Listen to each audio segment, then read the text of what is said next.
Hello, everybody. I'm back. It's been a few days that I haven't read from this novel, but we are still locked down. We're still in isolation, although lifting slowly, I guess, as time goes on. So let's read another two chapters, shall we, tonight, of The Kraken's Curse, my novel, The Kraken's Curse, which came out in 2008. We're going to read chapters 22 and 23 tonight. 22. The Library. The dark stone-paved streets moved in tangled directions, making it very hard to decipher which way to travel. Captain Jonathan McCrae withdrew from the map he was holding and pondered. He should know this place like the back of his hand, for he had made his living here since he was a young boy. But now, looking confused at the map in his hand, even he had to admit that the inner town was a rat race of streets and alleyways. Walking forwards again at a slow pace, the captain kept his head buried in the folds of the map. The streets were curved and met in mismatched places. It didn't help much that the map he possessed was well out of date, and he knew not why he was forever losing himself along the coast while out fishing. Being careful to avoid the oncoming traffic, Captain McCrae crossed the street and found himself in a very familiar location, the Swagger and Purbeck railway station.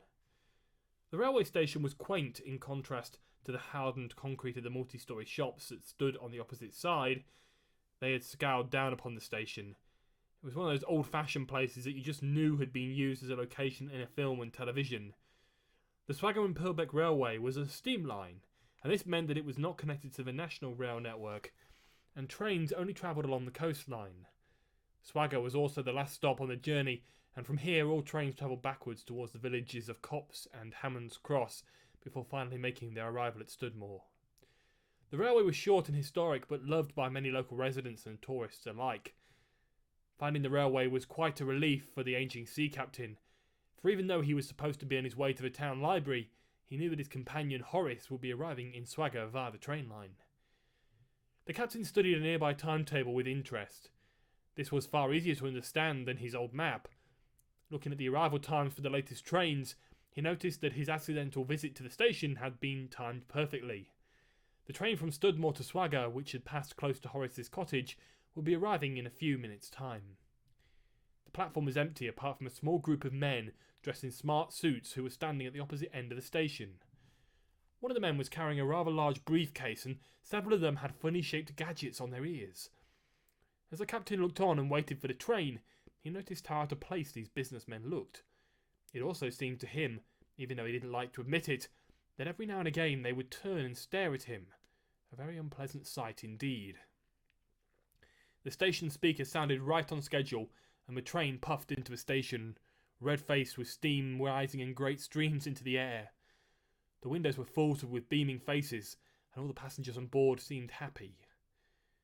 Captain McCrae moved forwards and scanned the various carriage doors for the emerging Horace. It didn't take him long to locate his friend, and as he moved in to greet him, the strange businessman moved with him, but kept their distance. "Horace," Captain McCrae bit into his pipe, "I'm glad that you have arrived here so promptly." "Why might that be?" Horace replied, a little wary from the continuous journeying. "Well, my map seems to be a little old," the captain answered him, "and I cannot find my way to the library, however hard I try." "Well, it's a good job then that I am here, for you will follow me and we shall soon meet with Arthur and Megan." Horace promptly left the station and joined the main road, without taking any time to look around. He did not notice the businessmen. Captain McCrae was still wary though, and as he quickly followed Horace along the road, he was sure that at least one of the men was following him. The Swagger Town Library was a solid stone building on the seafront. The main doors faced out to the raging tide, and from the windows you could normally see the families and friends on the beach enjoying the warmer weather. But today was not a hot day, and the library was not at all that busy. This would no doubt be a good thing.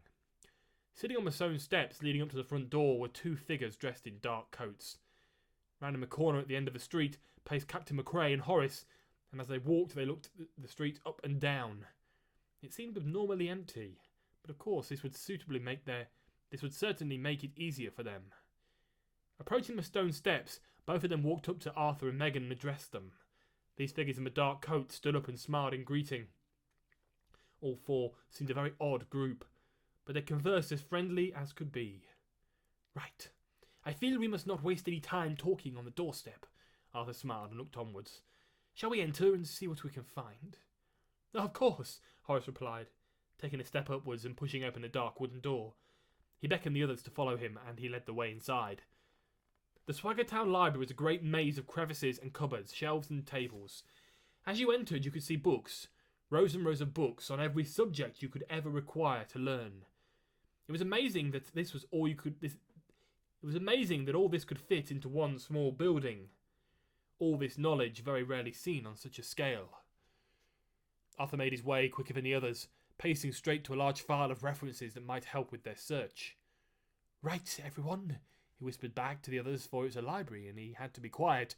"We must split up and see if we can find anything on the Kraken or its allies.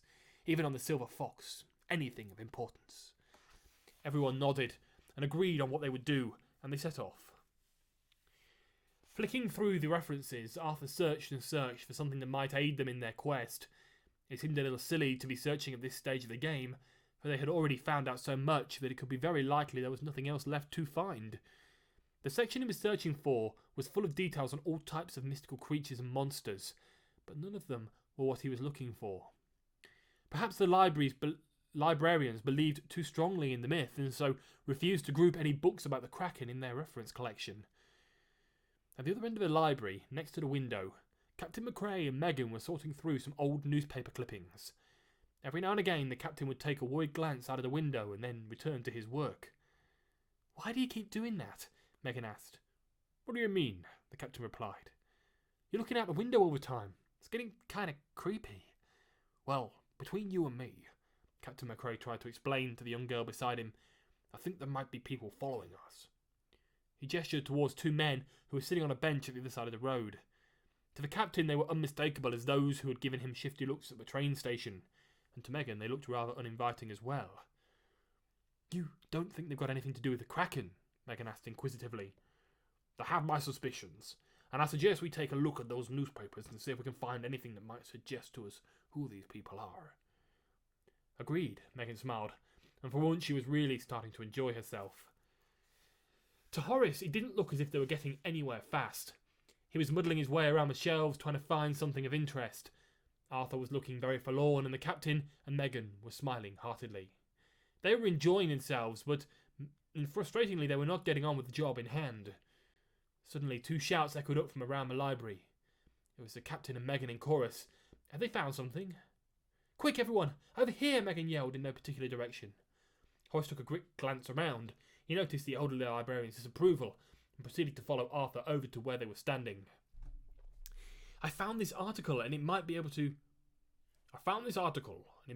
break up the theory I've got. Back up the theory I've got," Captain McCrae began. "It's rather interesting." "Go on," Horace asked inquisitively. "Well, when I was at the train station, looking for you, I noticed these strange people, if you can call them people, and they were kind of giving me shifty looks.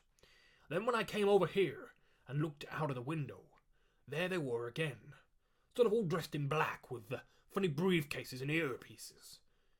"Well, they're not there now," Arthur piped up, looking in the direction of the window.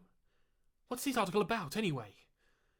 Captain McCrae reached into the crumpled box of newspapers and pulled out a single page. "It's rather old," he said, "but anything's of help." Horace looked with interest towards the paper in the captain's hand.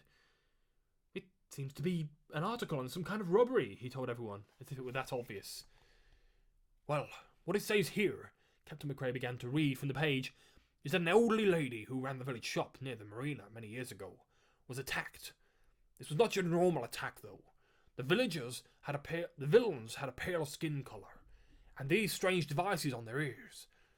When the old lady questioned their behaviour, they told her they were looking for a Mr. O10, and were just sussing out the area. Then they left without any bother. Tells people to keep an eye out." "O10," Arthur pondered. "You don't think—" "Yeah, I believe they were working for Otane, the Kraken," Horace said bluntly, confirming Arthur's fears. "Are you to say that they were following you earlier today? They knew you were here?" Arthur turned to the captain. "Yes, I saw them with my own eyes, out of this window. And Megan did as well." "Well, this does put us in a dangerous situation," Horace whispered. as he was suddenly more wary of someone listening in. If they are here, the only reason they could possibly be watching us were to collect information for our enemy. Well, we'd better be more careful in the future then, Arthur muttered. Don't you agree, Megan? But Megan was not listening. She had heard what Arthur had said, but was not looking directly at him. Her attention was focused completely on the door into the library. Arthur, she stuttered. I don't think we should be worried about the future quite yet. Look over there. Megan pointed to the information desk at the front, and everyone turned and stared. At that moment, their worst fears had been confirmed. The huge wooden doors opened, and in walked a man in a black suit. In his right hand, he held a battered briefcase, and on his left ear was a strange electronic device. His skin was a pale white, and he looked as old as the building itself. The librarian cowered in fear behind the desk, and with one swoop of its head, the creature turned sharply in the direction of the window, and its piercing green eyes smashed the glass behind Captain McCrae with a huge crash. Chapter 23. It begins. Captain McCrae heard the crash first. He knew what was going to happen beforehand. He had guessed it. It seemed ironic that their short discussion had taken away from them valuable time. But even so, when his hideous eyes looked in his direction, he knew he had a few seconds in which to jump out of the way. "Get down!" Captain McCrae yelled, as the hideous glow of the approaching figure's eyes scanned the room. Everyone ducked beneath tables and chairs, anywhere out of harm's way. Books and references went flying all over the place. The library was beyond help in the first few minutes, and as the first intruder guarded the door, two more jumped in from the broken window and took up positions on both of the unmanned sides of the room. By this time, the room was glowing emerald, and Captain Jonathan McCrae could hardly stand the light. They had to get out of here. They had to find a means of escape. He looked from intruder to intruder. It seemed that they were standing fast. They were not moving from their positions, which was rather clever really, because they each blocked one of the few available exits. It was then that the captain noticed Arthur and Horace out of the corner of his eye. They seemed to be arguing. "I will not let you go!" Horace shouted, grabbing hold of Arthur's legs and looking to the other side of the room. "It's too dangerous." "But Megan could be killed," Arthur protested, trying to free himself from Horace's grip. "Surely it's easier for Captain McCrae to try and save her. After all, he is closer," Horace replied in earnest, but Arthur wasn't having any of it. As quick as a flash, Arthur pulled so hard that he broke free from Horace's grip and darted out from under the table. It was then obvious why the intruders had not yet attacked. The minute Arthur moved, a piercing sound could be heard, and the green light was suddenly mixed with tinges of red and gold. The intruders could not see under the tables, but as soon as someone ventured out, they were poised and ready to attack. Arthur ducked and rolled over to the floor, trying hard to escape the piercing lights. He knew that the red and the gold were not a good sign, and he did not want to get hit. It was only then that Megan, who was cowering in the closest corner, noticed Arthur jumping towards her. The whole scene looked dangerous, and as Arthur reached for the safety of Megan's table, he just managed to pull himself under as the red and gold lights hit a nearby bookshelf and instantly turned it to a pile of dust. But Arthur was not safe. Under the table he held Megan tightly and tried to calm her, but above in the main thoroughfare the intruders were plotting. "Ottain's army is on the march," the nearest intruder to the door yelled, slowly and with no regret. "Soon it will be time for the final battle, and Ottain's army will once again rule the earth." The largest of the intruders signalled to another who was waiting by the broken window.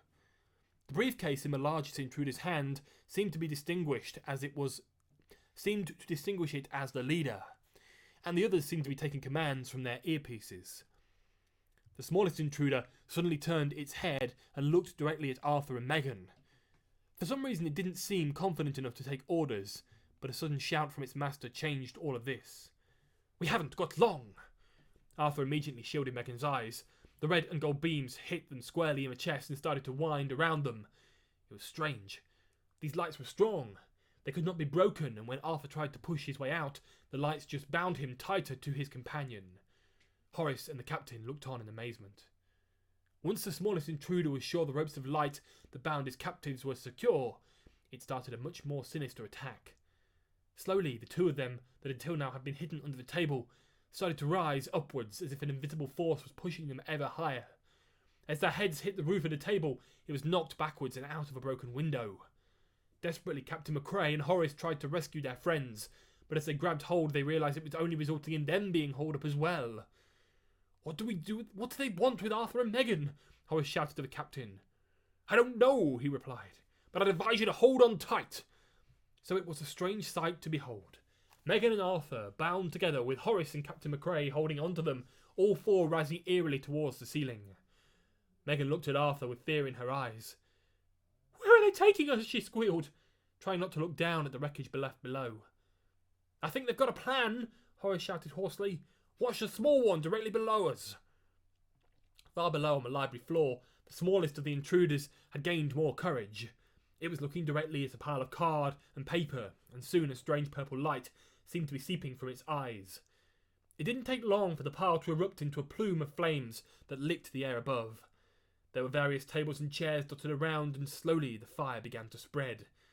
The intruders seemed to be immune, but their four friends on the ceiling were not.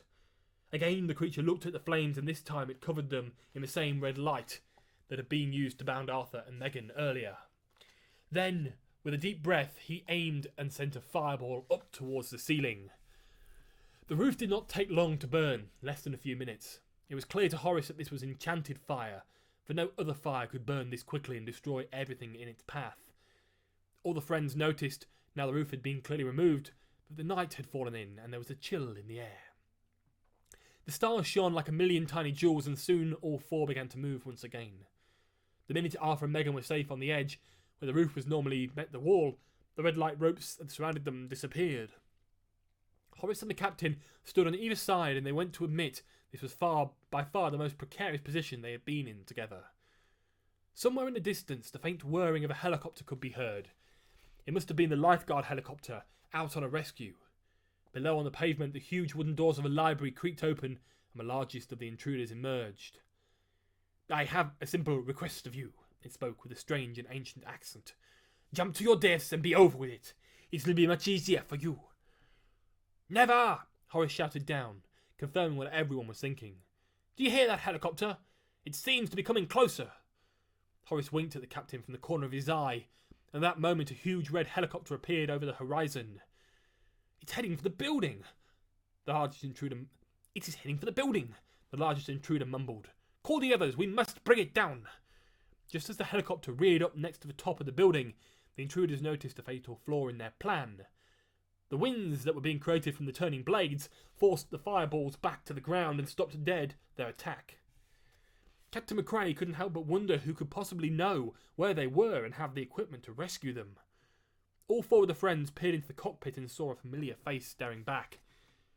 Jump! An elderly lady's voice shouted. Jump and I will get you out of here! Horace and the captain went first, landing inside safely. Arthur and Megan followed. Then, as quickly as it had arrived, the helicopter turned and disappeared into the mist of the stars. Beatrice, Arthur smiled, a little shocked. How on earth did you know? I'm not as frail as you may think, the elderly lady muttered. I've always been a keen pilot, and I know when I saw the news when these strange creatures, I figured I had to do something. I think we might be able to teach them a lesson, Horace shouted back into the cockpit. Do you have any matches? Horace was looking over the edge of the helicopter's open door and down to the library below. Some of the enchanted flames were licking the ground, and several of the intruders were running around in anger. Horace's jacket was hanging over the edge and blowing in the wind. Arthur passed one of the matches and a splint to him. What do you want that for? Arthur asked, and Horace smiled. I'm going to see how well my own enchanted fire mixes with theirs. Horace pulled out from his pocket a roll of dark material. Then he dropped the now burning match towards it, and making sure it was alight, he leaned as far out of the helicopter as possible and dropped the burning material. Then he waited. It didn't take long. Soon enough there was an enormous explosion, and both fires began dancing together in the remnants of the library. To the far right of where they were hovering, Horace could see a group of people huddled against a wall. They were pointing in the direction of the library and were obviously distressed. Even from this distance, Horace could recognise one of them, a woman, as the librarian, and he was relieved when they had managed to make it out alive. The intruders did not fare so well, though. Many of them were burnt to a crisp, and Horace was extremely surprised when one, the leader and the largest, emerged from the blackened embers. He survived, Megan shouted. I know, Horace said, terrified. That is not a good sign. All eyes were on Horace. He leaned out so that almost his whole body was outside of the helicopter. This was dangerous. His coat was flapping now, wildly with the wind. There was a set of strong breezes meeting at the point where the helicopter hovered, and this was only hindered by those created from the blades themselves. Presently, a great gust of wind, bigger than all the others, blew the left side of Horace's coat inside out. At the same time, his pocket was turned upside down, and slowly, as if the moment was captured in a silent movie, a short roll of parchment fell from Horace's pocket and floated down towards the ground. It was caught by an updraft of wind, but it was not blown away. The intruder below had noticed it and was now guiding the parchment down towards the ground. When it landed on the pavement, it simply picked up the tiny bundle and gave a triumphant punch of the air. Everyone was shocked, and they all looked at Horace, who immediately knew what had happened. "Oh dear," he whispered, for what else could be said? He need not have said anything, though, for at the same precise second, the silence was broken by laughter. It was uncontrollable and abnormally evil laughter, and it was coming from Arthur. Megan turned and looked shocked, and Arthur tried to explain himself through fits of giggles. "You may say we are doomed for all eternity," he laughed, "but I think the fight has only just begun." So, chapters 22 and 23 of my novel, The Kraken's Curse, and I'll be back to read chapters 24 and 25 tomorrow, and they are very exciting, so you don't want to miss them. I really hope you can join me for those.